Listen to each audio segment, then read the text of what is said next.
Diyos na mo, Narber!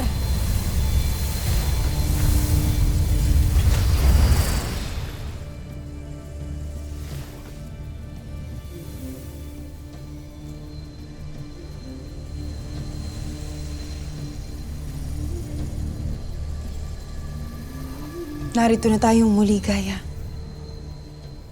Malapit ko na rin makita ang aking Ada.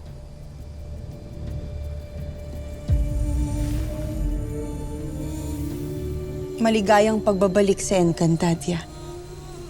Nawa'y magtagumpay tayo sa ating layunin.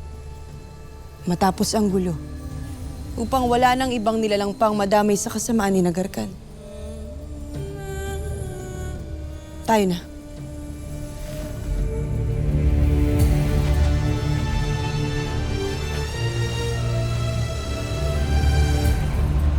Ipagpatuloy ang kaguluhan sa mundong ito. Balutin ang lahat sa kadiliman at kasamaan. Gawing tiwali at bulok ang lahat ng mga nilalang. Hindi lamang sa kanilang pamamaraan, kung hindi pati na rin sa kanilang mga isip at puso.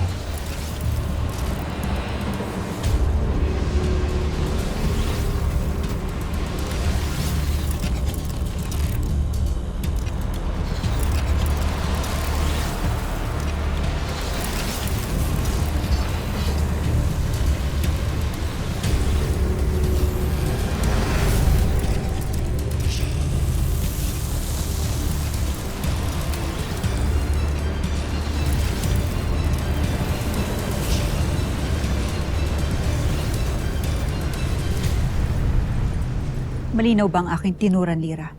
Kopya, Ashti. Klarong-klaro. Di na ako makapag-intay. Makipagrambulan dyan sa Hagon at sa Mitenang yan. Lalo na dyan sa Mitena. May atraso pa siya sa amin ni Miray. Speaking of the dead, saan ka ba nang pupunta, Beshi? Ba't ngayon ka lang? Kanina pa kami nag-iintay dito. Hagapyave, kung kami natagalan. Sapagkat tiniyak ko muna na nasa maayos sa lagay ng Hatoria bago ko to iwan. Ngunit bakit ikaw lamang mag-isa, Almira? Ashik, kasama ko sina Manto. Nasaan ang iyong ina? Hinahanap mo ba ang iyong sisterette right now?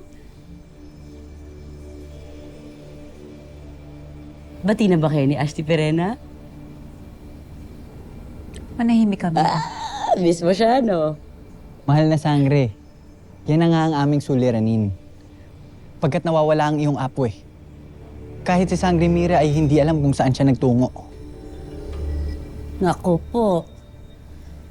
Ay, pustahan tayo. May ginagawa na namang kalokohan yung nanay mo. Otre, Ashti. Ngunit hindi ko rin batid kailan magbabalik ang aking Ada. Ngunit, ako'y narito. Nakahanda sa pagkakaloob mong tungkulin. Magaling, Mira. Kung gayon ay hayaan mong iparating ko sa iyo ang susunod nating hakbang laban kay Hagon.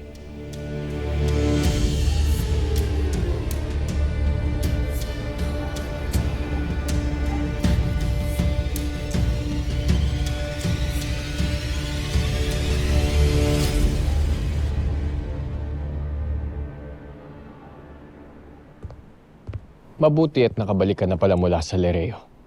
Lalo't nais kitang makausap na masensina na Armea. Tungkol saan, Soldarius? Mga kawal, iwan niyo muna kami.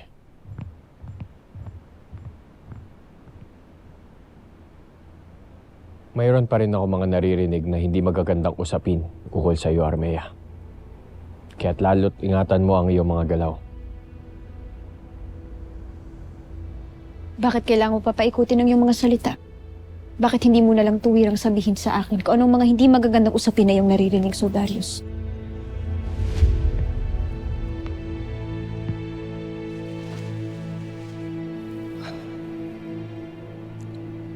Tunay nga ba ang bulong-bulungan na ikaw raw ay may pagtingin sa isang miniaving si Daron?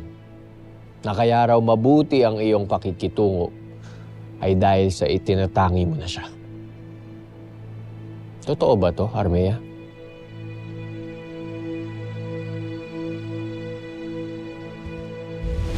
At sino namang makating dila ang nagsabi niyan?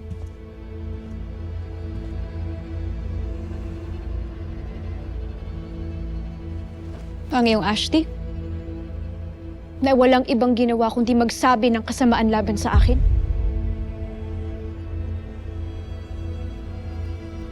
Tapatin mo ako, Hara Armea. Hindi bilang asawa mo o bilang isang rama, kundi bilang isang kaibigan. Tunay nga bang may pagtingin ka na sa mini-aving yun?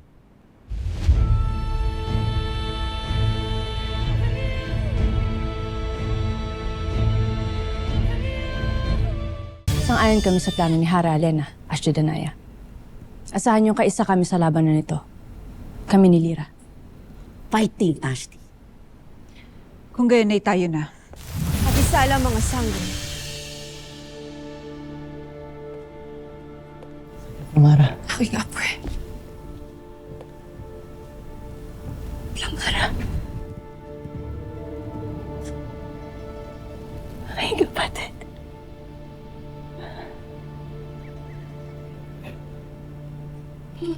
Nagagala kong makita ka. Ako din.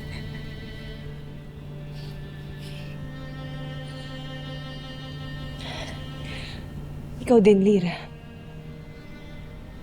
Ashti. Lamara, bakit ka nandito? May nangyari ba sa mundo ng mga tao? Please lang, huwag ka na magdagdag ng bad news dito. Wala namang bad news, di ba? Okay kayong lahat. Ligtas kayo. At nananalo kayo laban dun sa gargan na yon. Tama? Di ba? Oh, as you should, girl. Galingan nyo lang dun, ha? Tama yan. Ashti, narito lamang ako upang ihatid ang iyong anak. Si Gaia.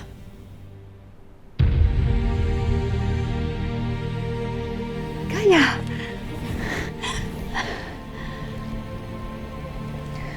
Sinamahan ko siya upang matiyak na ligtas siyang makakarating dito sa Encantadia.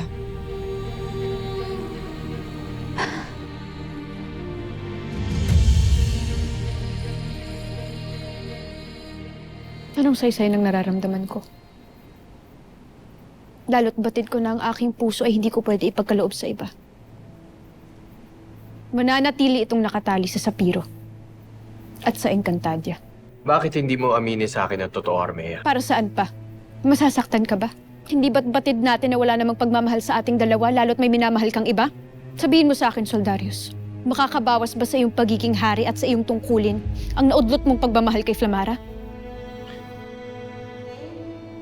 Ayoko lamang bigyan sila ng pagkakataong mawasak at masira ka, Armea.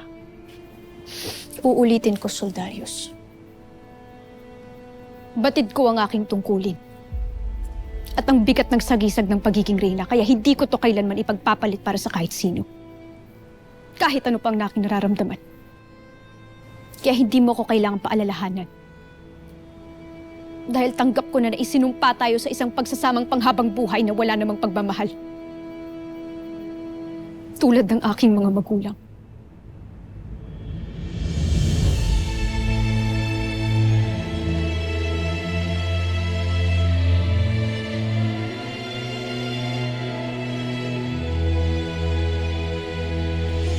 Maligayang pagbabalik dito sa Encantadia, aking anak.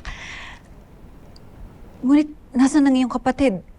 Flamara, nasaan si Terra? Ligtas ba siya? Ligtas siya.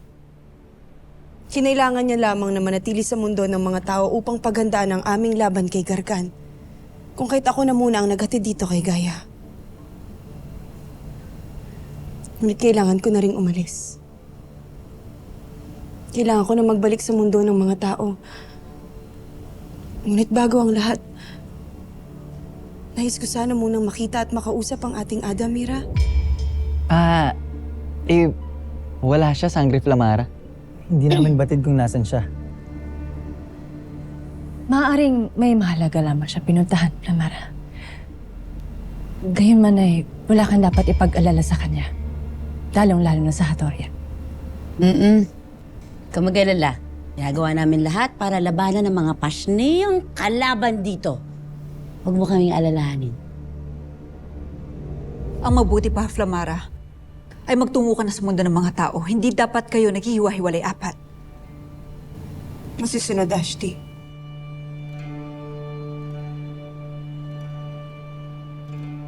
Bago ang lahat, nais ko muna sanang makita ang aking kaibigan. Nasaan si Soldarius? Nasa Sapiro.